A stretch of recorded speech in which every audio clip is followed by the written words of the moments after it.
Hello, my dear friends. I'm about to give you a free gift. It's a sample video from my patreon.com site, and it is a mini mentoring session. You'll get one of these every Friday, just as a little teaser, a little taste to see what it would be like to get one of these 5 days a week. If you decide you'd like to have one of these mini mentoring sessions 5 days a week, ad-free, go to A Better Life with FlyLady Kat at patreon.com, patreon.com, and sign up. It's only $5 a month. You get 20 videos a month, and they are designed to give you a kick in the pants first thing in the morning. It's set up so that you can see them first thing, so you can watch them in bed even before you get going. It's designed for payroll and at-home homemakers, and it will help you with the way you think about the way you're doing life and doing the FlyLady system. So I hope that you go over and check out my Patreon site.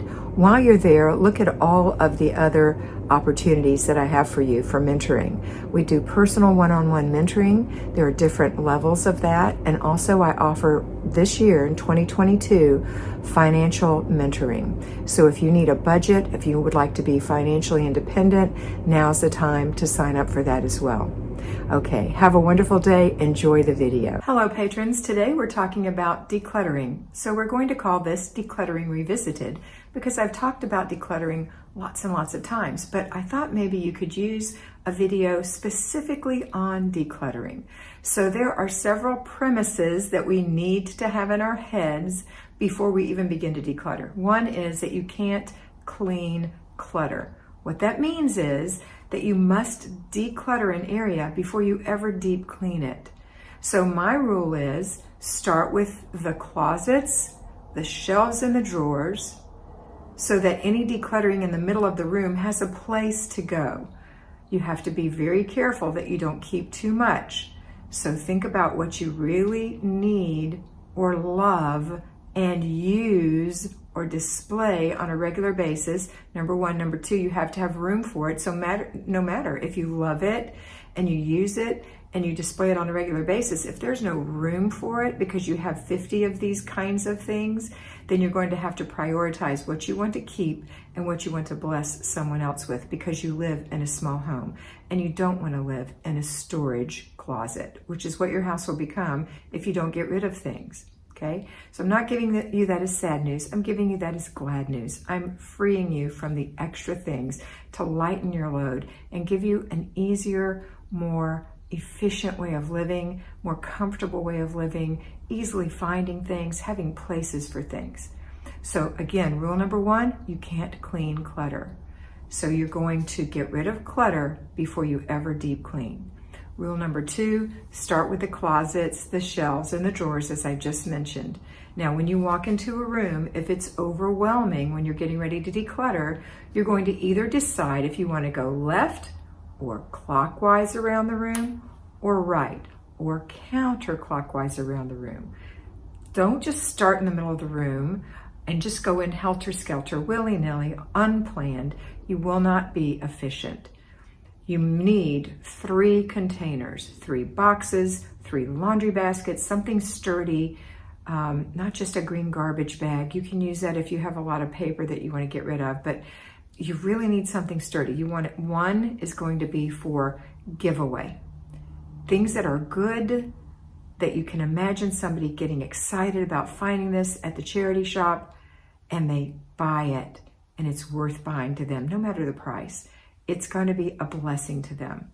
Number 2, throwaway. Things that you wouldn't buy in the charity shop.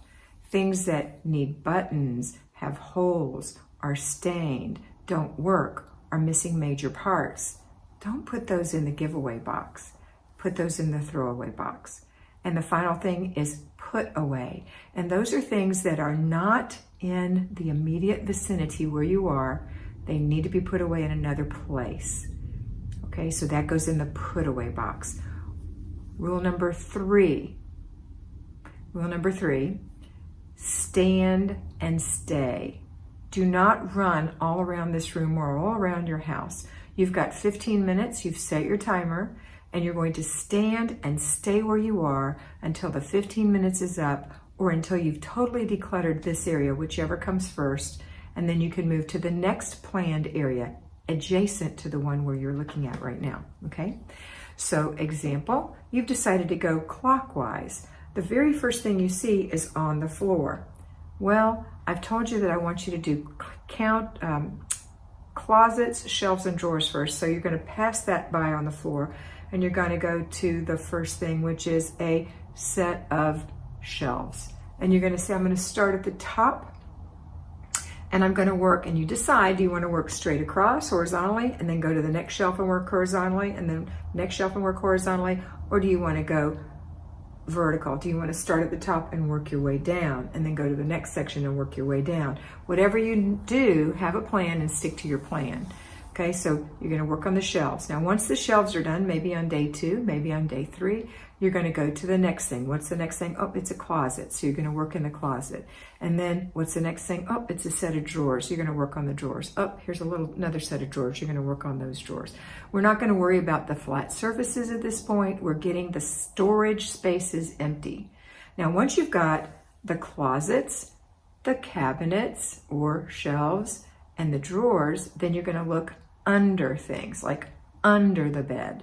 So maybe those things need to come out. If you're going to need to have underbed storage, then you're going to take the things that are out from under there right now, because you probably have things under there like old picture frames, you know, just weird stuff that's covered in dust. So get that stuff out and get rid of those things, okay? I know that the bane of my existence is picture frames, because I used to have pictures all over the place. I pulled the pictures down, I took the pictures out, and then I had these picture frames.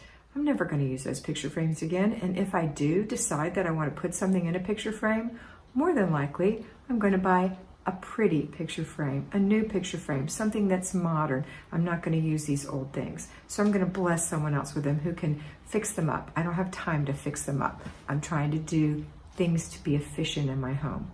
Okay, then the fourth thing you're going to do, once those areas are decluttered, then you're going to start working on the actual stuff on the flat surfaces, on the tops of the dressers, on the top of the bed, on the floor itself, not under the bed, you've cleared that out, okay? And you're going to work on those things 15 minutes at a time around the room. So start back at the door, you've decided to work clockwise, work around the room. You're going to be using these boxes or bins or containers to put in your things. So after 15 minutes, you're going to have plenty, because you would be shocked how much you can get done in 15 minutes if you stay in place. So you've got to take the garbage out. When the 15 minutes goes, it's over. You take the garbage out immediately. Put it in a garbage can outside. Put it in something or under something so your family won't see it when they open the garbage can and say, oh no, you can't throw this away.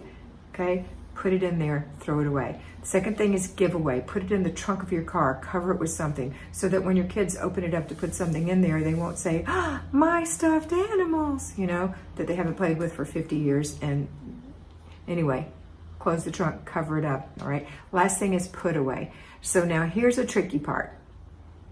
If the things that you have in the put away go in another part of the house, then take them to the other part of the house and put them away.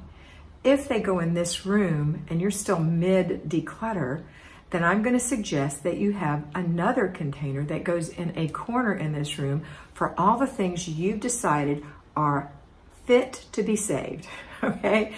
They are worthy to be in this room, all right? And they're going to go in the corner. So when the time comes and you've made space, then you know where you want to put that. You put that there. Again, remember, it has to be things that you love, things that you use, things that you display, things that you wear, not things that you're just saving for one day. Tomorrow is not magical. I made a video on that. Tomorrow is not magical. Nothing's going to happen tomorrow in your pretend life to be that's going to suddenly mean that you're going to use these things. You're probably going to continue to save them as you have done so far, and they are just dust collectors and pressure makers, okay? So think hard about it. Another trick you can do is before you even go in the room, decide what you want this room to be. What's the purpose of this room?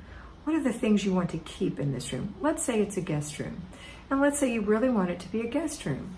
So the idea in a guest room is that it's hospitable, there's a comfortable bed, There's comfortable spaces for your guests, spaces to walk around, spaces to sit maybe, a space to just be by themselves for a little while, a place to put their clothes or their suitcase, something pretty to look at. So these are the things you're going to think about. So you're going to need to make some room in the closet and in the drawers for their clothing. You're going to have to make room for, maybe you want to keep the extra linens in this room for this bed, the extra pillows. So think about what you want in there. Just some pretty appointments on the furniture, pretty pictures, make sure the curtains are clean. See, once the room is all emptied and you've got it the way you want it, then you can clean it and decorate it all you want, but not until it's done. So you have to get the clutter gone first. Don't not complete the process. I know that's a double negative, but you have to complete the process. You have to finish what you start. So when you start decluttering, you need to finish. This is the same thing that you're going to do in every room of your house in the zone. You're not going to do it for a long time every week. You're going to do it for 15 minutes, 4 days a week.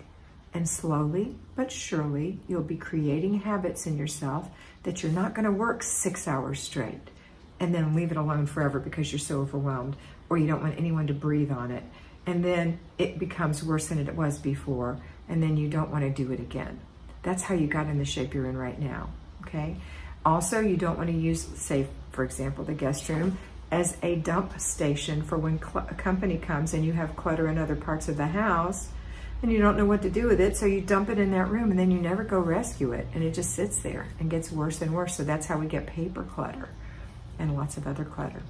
So we're going to do this in our whole home a little at a time, all the way around, so that we don't do that dump thing, okay? All right, that's it for today. I hope that this helped you. I hope that it reminded you, or I hope that it instructed you. Have a wonderful day, and always remember to be beautiful, because you are beautiful.